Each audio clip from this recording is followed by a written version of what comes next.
So I have actually never played an Assassin's Creed game before, but that all changes today because I will be getting the Platinum Trophy for Assassin's Creed 2. PSN Profiles ranks this game a 3 out of 10 difficulty and says it should take around 20 hours. We start off with the story where you are awarded 1 trophy after every chapter completed, and with 18 different chapters to complete, by the end of the story we should have a total of 18 trophies. But I actually got 22 trophies because I got a few random trophies for doing things like running 100 meters.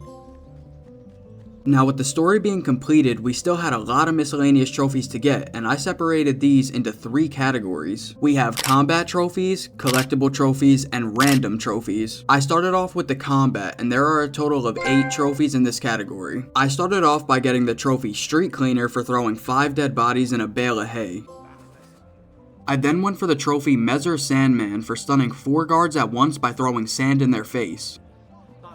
There we go, Mezzer Sandman. Stun 4 guards at once by throwing sand in their face. Next up, we got the trophy Sweeper for sweeping 5 guards at once with a long weapon. In order to do this, I had to buy the long weapon from a guard and learn the sweep ability. I then traveled to the nearest city and attempted the trophy. No, I got 3. Come on, get closer. Oh, there we go, Sweeper. Sweep 5 guards at once by using a long weapon. And since I was already in the city, I had the perfect opportunity to get the trophy Doctor for performing an air assassination on a poisoned NPC. Okay, so I'll poison one of these dudes, poison this guy, come up here, and get him. There we go, Doctor. Perform an air assassination on a poisoned NPC. I then went for the trophy No Hitter for killing 10 enemies without taking damage. The easiest way to do this was to just throw smoke on the floor, stunning the enemies, which gave me time to kill them. Should be the last 2 right here. Oh, there we go, No Hitter. Kill 10 enemies while remaining in conflict without being hit. For our next trophy, Macho Man, we have to defend a woman's honor. The way we do this is by beating up her cheating husband and teaching him a lesson. Did he learn his lesson yet? Seems like it. Do I chase this guy still? Oh, there we go, Macho Man. Defend a woman's honor. That's just what I do out here. Right after this, I completed my first assassination mission for Lorenzo, which gave me the trophy Assassin for Hire. Assassin for Hire. Now earlier I told you guys that there were 8 combat trophies, and as you could see I only got 7 at this point. And this is because my last combat trophy I needed is actually a missable trophy in the main story, which I didn't get. So I'll have to go back and get that later, but for now we can move on to the collectible trophies. This game has a ton of collectibles we have to get, but I started off with the quick and easy stuff like the 8 statues we have to get in Montragoni. Myth Maker, there we go. Find the 8 statues in Montragoni. I then went for the 20 glyphs, and doing these gives you 3 different trophies. The first one was Tip of the Iceberg for scanning my first glyph. We then got the trophy A Piece of the Puzzle for unlocking a piece of Subject 16's video. A piece of the puzzle. Unlock a piece of Subject 16's video. And lastly, we get the trophy Vitruvian Man for scanning all 20 glyphs. This brings us to the most annoying collectibles of the game, and that is of course the 100 feathers. This game has a ton of places to explore on the map, so even with a guide showing me all of the feather locations, it still took a long time to grab all of them. But after hours of feather collecting, we finally made it to the end. And there it is, my final feather. Just gotta grab this and I should be getting my trophy up here. There we go, in memory of whatever that is, collect all feathers. And now that we have all of the feathers, we can actually turn these in, and this will actually give us the auditory cape, which we actually need for another trophy. And there it is, auditory cape acquired. So we just have to put this on and explore every single city with it, and we'll get a trophy. Oh, and there we go, show your colors. Wear the auditory cape in each city. Now that we have all the collectibles, we can move on to the random trophies. This category consists of things like side quests, pickpocketing civilians, giving back to the community, and much more. And I was feeling generous, so I started off by throwing more than 300 florins on the ground for the trophy Man of the People. Got me feeling like Mr. Beast right now. There we go, Man of the People. Toss more than 300 florins on the ground. I continued to spend money as I went for the trophy Red Light Addict for spending 5,000 florins on courtesans. Courtesans are these groups of women you could hire for 150 florins, and what they do is distract enemies so you could sneak around easier. And after breaking my bank and spending a total of 5,000 florins on them, I got my trophy.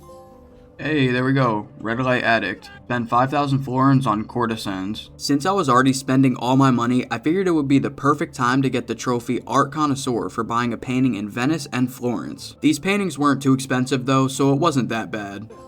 There we go, Art Connoisseur. Buy a painting from Florence and Venice. Now, with all this spending, I needed to make some money back, and the best way I know how is by stealing from civilians. And there's also a trophy I had to get for pickpocketing 1,000 florins. Finally, pickpocket 1,000 florins. But we go right back to spending those hard-earned florins because for the trophy Victory Lies in Preparation, we have to get all hidden blades, item pouches, and armor upgrades. This actually cost a lot of florins. The armor alone was thousands of florins per piece, and I had to buy every single piece of armor in the shop. There we go, and we should get it. There we go, Victory Lies in Preparation. Get all hidden blades, item pouches, and armor upgrades for Ezio. For our next trophy, I like the view. We needed to synchronize with 10 viewpoints. What these viewpoints do is open up the map and show you things in that area like shops and fast travel points. This game has a total of 73 viewpoints around the map, but we only needed to get 10 for our trophy. I like the view. Synchronize 10 viewpoints. We get our next trophy Perfect Harmony for tinting our clothes with Wetland Ebony and Wetland Ivory colors. I thought this would be a pretty expensive thing to do, but in total it only cost around 2,500 florins. Perfect Harmony. Tint your clothes with those colors, Wetland Ebony and Wetland Ivory. Next, I decided to finish the side quests. There are a total of 5 to complete, and after each one is finished, you are given 1 trophy. These quests are all similar. You just head into a tomb and complete a specific puzzle in a certain amount of time you are given. At the end of each tomb, there's a room with a bunch of chests that have florins inside. You also get the main tomb piece we came in here for. Once exiting the tomb, you are given a trophy.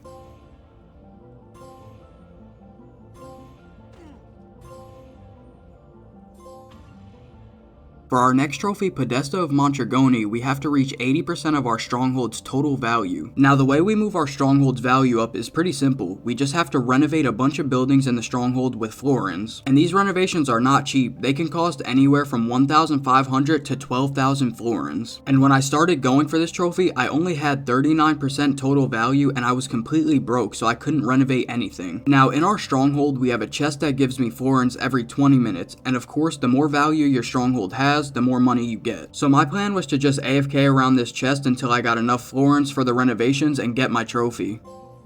There we go, Podesta of Mondragone. Reach 80% of your stronghold's total value, finally. The next trophy I got was Mailman, and you get this trophy for intercepting a Borgia courier. These couriers are carrying money, and to intercept them, you could either kill them and take the money, or you could just tackle them. I wound up taking it easy on this guy, and I just tackled him. Yes, there we go, Mailman. Intercept a Borgia courier. Let's go, come on. And our final trophy before the platinum is Fly Swatter, and you get this for kicking a guard while using the flying machine. And you're only able to do this in the main story on Sequence 8, which is about halfway into the game. And since this story doesn't let you replay chapters, that means I'm gonna have to start a brand new playthrough and get to Sequence 8. Here we go, it's the final stretch. We just gotta kick one of these guards off of the building once I can find one. And then we should get our Fly Swatter trophy, and we'll also be getting the platinum as well. Here we go, we got some enemies up here. We just gotta kick one of these. Okay, I locked on, I'm going in.